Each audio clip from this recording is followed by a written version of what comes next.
Everyone, when you think of the word Emmy or even look at one, this person's name is next to it multiple times. Trust and believe. He is one of the OGs in the daytime digital drama space. I've known him for a billion years. To be more important about this, he is the creator behind the mastermind behind The Bay, a show that many of you know and love, and has gotten Emmy love again this year.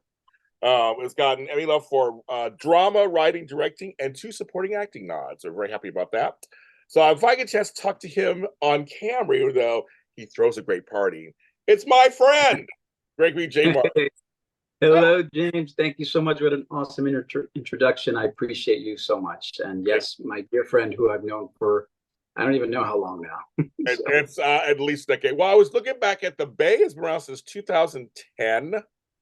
Mm-hmm. But I feel like that's another lifetime. That's like 14 years. It's 14 years. We've had many transformations. Yes. Oh, yes, you have since then. But no, I want to say publicly on camera, Gregori's always been supportive of my career. He's been supportive of my stuff. We always cheer each other on when things happen. I want to make sure I say that on camera. I want to say so. Thank you for your support. Thank you. Yes. Well, of course, you're doing awesome stuff. And of course, I'm always going to support you. I appreciate you very much. Thank you. Thank you. Congratulations. Once again. But I want to start actually kind of in a general space. And that is, now the Bay's around for a long time, lots of seasons, lots of wins, everything. And I've interviewed many of your people from your shows. I'm friends with many other folks from the shows. And I like that. I really appreciated the concept that when you first started, you went to daytime actors and used them on your show. I thought it was very smart at the time, of course. But when someone says, Gregori, what is The Bay? What do you say now? What do you say? What is The Bay? I mean, if somebody asked me, I say it's a crime romance. It's a drama series in the daytime drama, which is odd because we're technically not a daytime drama because we're anytime. Yeah. We do have our Popstar release, which is as a daily drama, but for the most part, our show is anytime. But it's a drama series. Has a lot of soap opera elements. And I describe it as kind of a crime romance. So that's true. Actually, it is, folks. It is. That's a great way of putting it. But all these, like I said, you're one of the first ones to go, okay. You could have went and said, I'm gonna get a whole new, just unknown cast. I mean, there were some unknowns when you first started, obviously, like Christos and stuff, but you actually did go into the pool of actors, and you have all these years from the soap world. Was that always an idea that you had? You're like, maybe there's all these great people sitting around here. Let's grab them.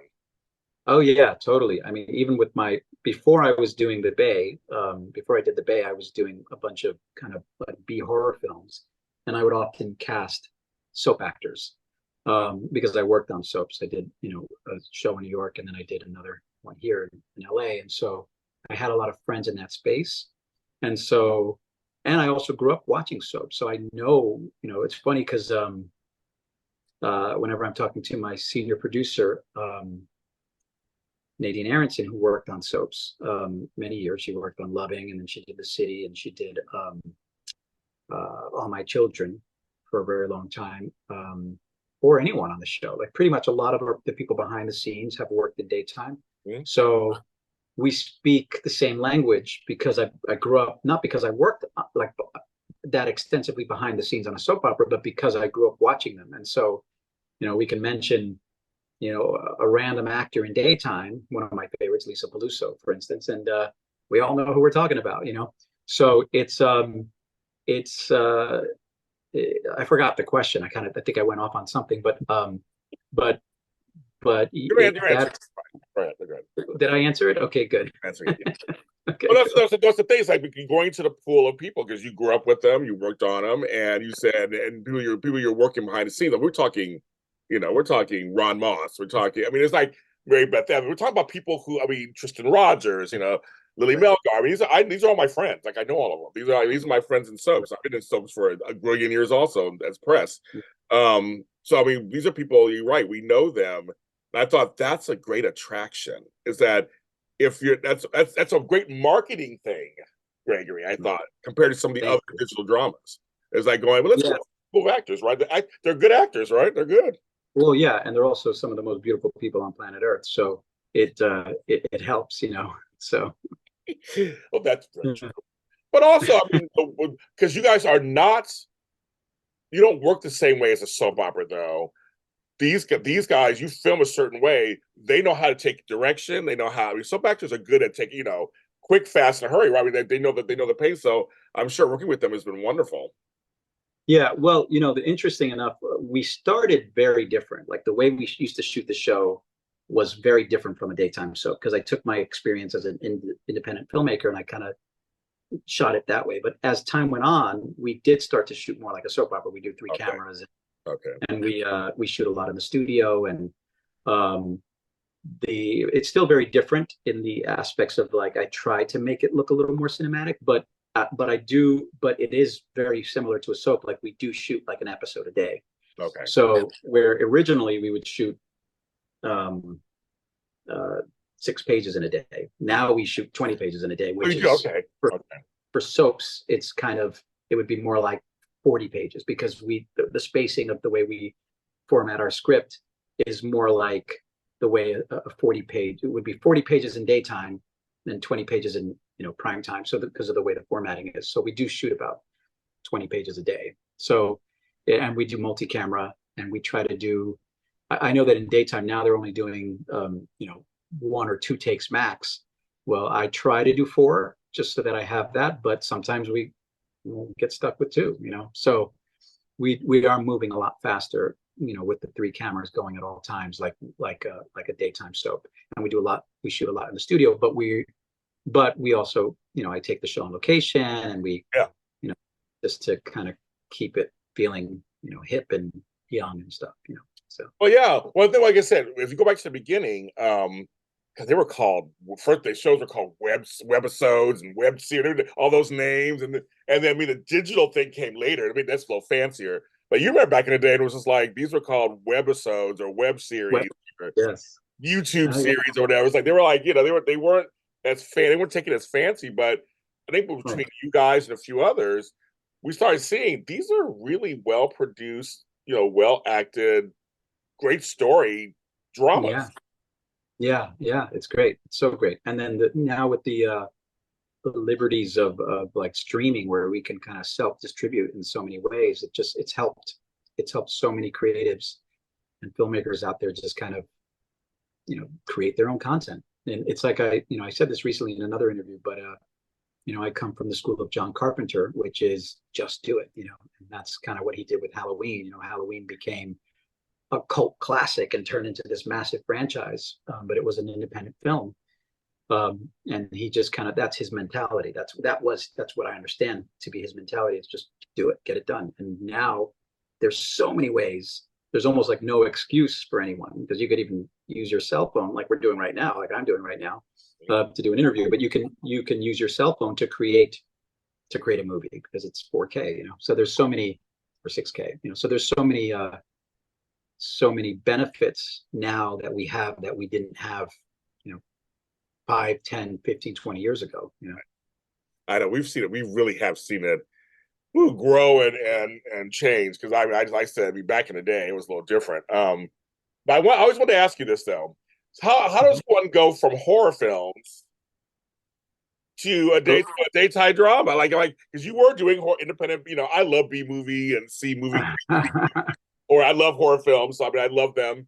So how did you do it? How did you do that?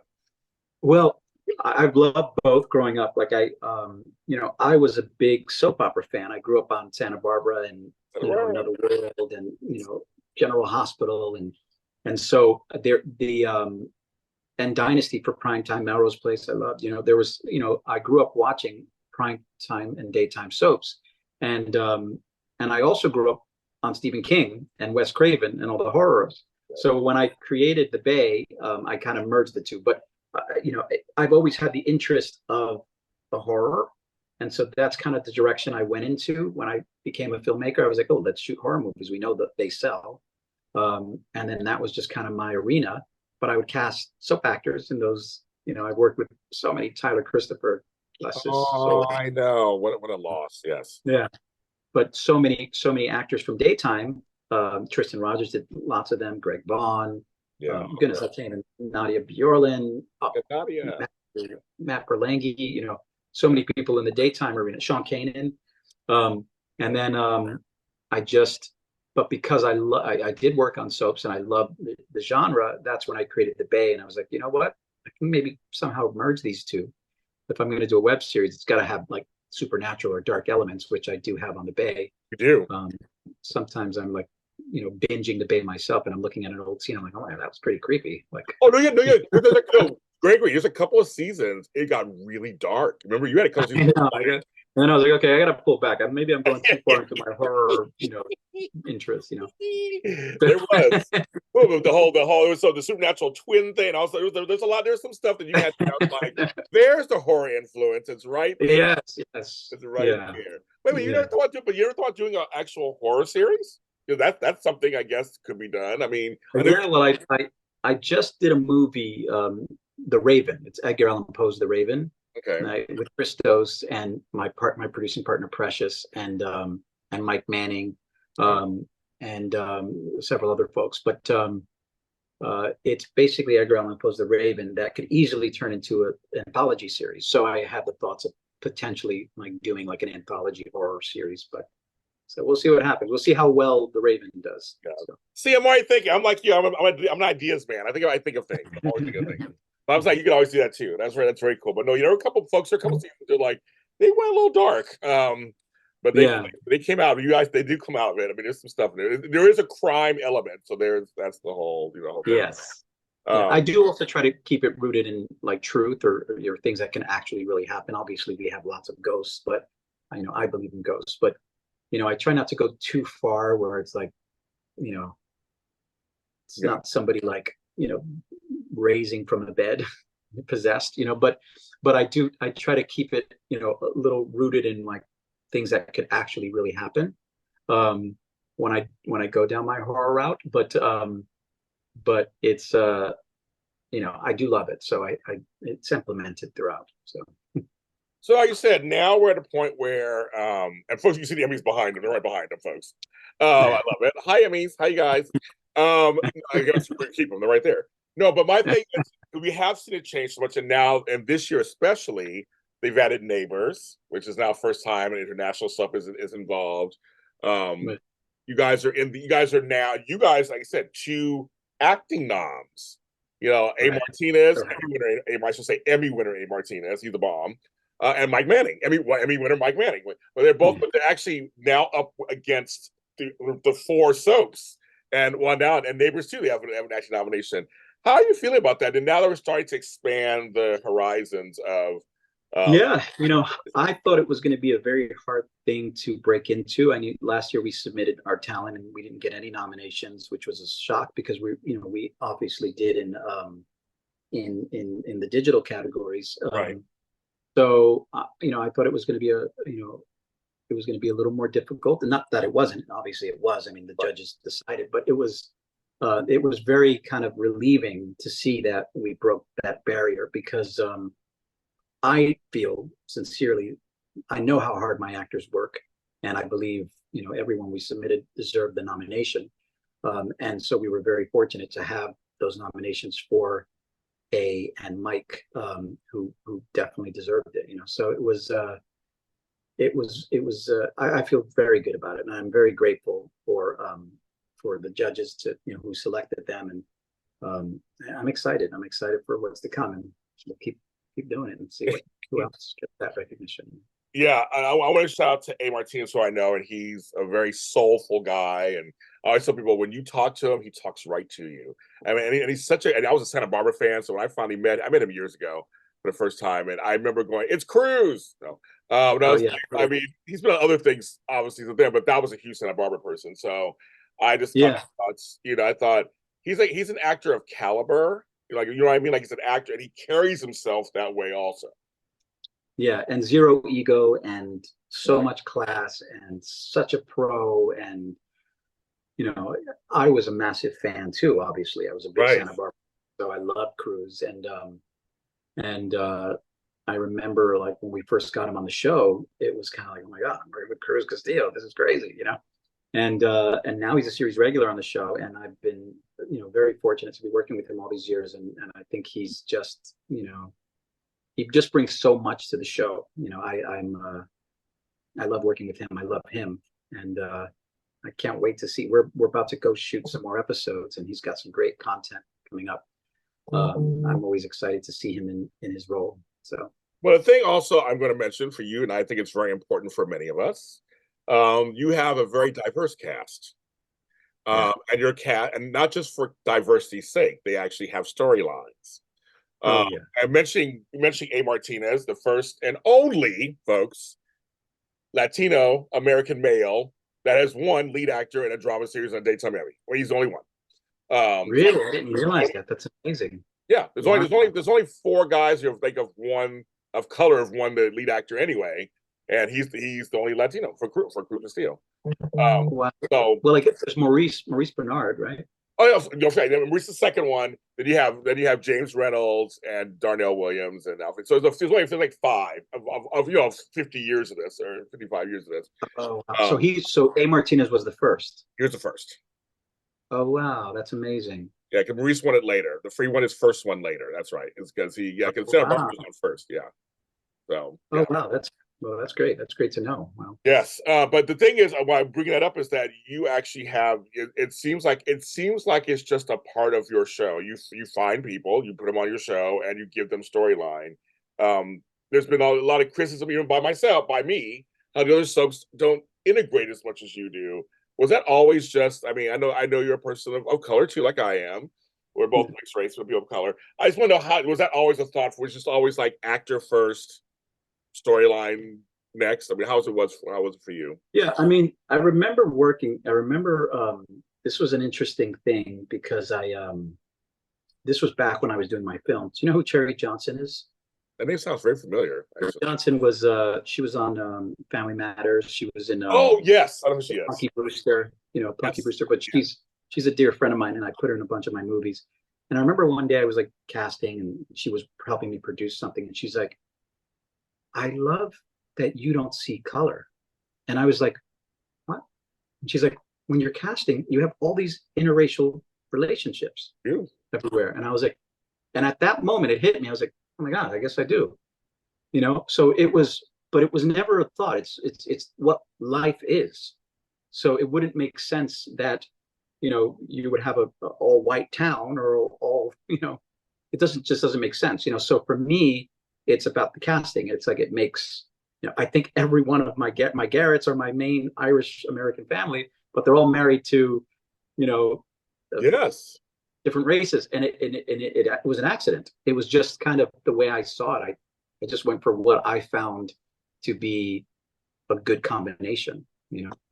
So, and I think it's that's the way the world should be. You know, I'm very proud of being Latino. You know, there was part of me that felt like, fuck, excuse my language. Hopefully this is not censored, but It's there was, fine. It's fine. but it was like, I don't have enough Puerto Ricans on my show, you know, so I kind of My but yes, hello. but I do, yeah, I think it's important. So I'm glad that I can do that. You know, I get to work with some of the best. So I appreciate it. I know. I'm just saying. I know that many of us who appreciate that because it's Hollywood. I mean, you know how it is. So I mean, so I'm just glad that for you it was just that. And that's how it should be. It's like this is how life would look. So you want to reflect it on your show. yeah, Works for definitely. me. Totally works for me. That's great. Yeah. Now, because you've seen all these changes and stuff. What are some of your thoughts about the future? Where do you think we're going with this? Because like I said, now you're on. We have streaming, but you're also on basic cable too. I guess basic cable. So now Days of Our Lives now is on streaming, and we have a new soap coming to the gates, and the Boulevards coming. These things coming. So, what are just some of your as we wrap this up? What are some of your thoughts about the future of our genre? It's not going anywhere. In fact, it's going to keep developing, and it's going to keep it's kind of rejuvenating itself, which I'm very excited. I'm so excited about the gates. You know, the gates is like that. When I saw that news, it was like, oh my goodness, this is like I felt so good about it, and who better than Michelle Baljean, who's a dear friend of mine, you know. Yes. So Yeah, and with Neighbors joining in the mix, and there's so many other things in development that I know about, and I feel like there's going to be more. It's great. We plan to do so much more with the Bay. So I think it's just the beginning. Like that. That's what I feel. I feel like everybody loves a good soap, and in fact, everything that you watch is a soap. Game of Thrones is a soap. So it's about. I think it's just about to kind of. There's something big that's going to happen with this industry, with this daytime thing. I mean, I love the folks at the Talk. Don't get me wrong. Obviously, Kim Whitley was one of our hosts, and she's on the Bay. Yes. So it was sad that that we lost the Talk, but so rejuvenating. They're so exciting to hear that we're going to have a new hour daytime drama on network television. I do feel like the network television thing and the whole like streaming is also going to shift, where it's going to be everything's going to be more on the streaming. I mean, we've been saying that for a long time. Yeah. But now I remember there was a time where when I used to be a soap fan and I would watch Another World, and I'd have to program my VCR to make sure I got to watch. And it would switch, and you had the program where you could switch. Okay, I got to go to General Hospital now. Yes. And so we programmed it, and I had to watch my soaps and then wait to get home at night to go watch it at night. And it just Another World took me away to another world. It was wonderful. And then now it's like ABC, General Hospital's on Hulu, and Young and the Restless is on Paramount Plus, and Days of Our Lives is strictly on Peacock. So I think, and I'm assuming that I don't know where the gates will be. It's Procter and Gamble. I'm assuming that it will also be on Paramount Plus or something, some streaming platform too. So it's just great. It's really great. Yeah, so. I agree. I totally agree. I think we had some good news this year, and I was like, okay, this is something. I always tell people soaps are Americana. They're not, but as you and I both know, around the world, telenovelas in many of those countries, soaps in the UK. I mean, they're all it's a part of life. Generations are raised by soaps. I mean, it's like this is I agree. I love it. They can't go anywhere. So are you going to the Emmys this year, you think? You guys gonna try to go? I'm going, yes. Well, then I will see you there on the red carpet. Come see me. I will be there. I wish you guys all best success going forward, period. And also, you and I have birthdays coming up next week. Yours is first, and that's mine. So happy birthday to you, early birthday. When's your birthday? May 10th, next Friday. May 6th. You're the 6th, I'm the 10th, so I'm right after you. So. And then I got the invite to my party, right? Yes, I got to answer on here. You got me downloading an app. I got an app on here now. I'm like, oh, okay, tell me all kind of stuff. Tell me all the little stuff that's going on there. I'm like, I did get invited, so yes. But I want to say on camera, happy birthday to you, fellow Torian. I know why you work hard, because I work hard too. We're the same. We work hard. Yeah, we love to work. But thank you so much for having me on the show. It's great. I'm very good. Very happy. Watch the Bay, folks. Watch the Bay. It's coming back. They said they're filming some more episodes. We can check out all the other previous episodes. They're not. Are they more than just on Popstar? Are they on Peacock too, or something? Or so at the moment, it's they just air daily on Popstar. They're on. It airs 4 p.m. Eastern time, 1 p.m. Pacific on PopstarTV. And they just kind of repeat it. So wherever, I don't know where we are right now, because I don't know where it is on the daily, but they just, once they get through the 100, and I think we have 114 episodes or something, once they go, then it just repeats itself all over again. And it's every day, Monday through Friday. And then you could also stream it on Tubi, which is the Fox streaming service, and Amazon Prime. And then several seasons are on, I think they're up to season 6 on Peacock. Then we're also on the Roku channel, and then some places overseas. So folks, check if you're like, I don't heard before, but actually there are other things other than the big four. There are other digital dramas out there that are giving you soapy content. Check them out. I'll do a little special shout out to my show, Studio City, on that one with Sean Kanan. That's Studio also City, on Prime. Studio City. We love it. We all support each other. So I'm going to say, just go out there and check out. There's other shows out there. Check them out, but check out the Bay, and I'm sure you will get hooked. Trust and believe. This is the Daytime Emmy special. I'm James Lott Jr. You can follow me everywhere. You know, I'm all over the place. And I'll be there. And chances are I'll be at the Emmys at the red carpet wearing some kind of outfit, talking to all the stars. So thanks for tuning to us, and we'll see you next time. Thank you. Thanks so much.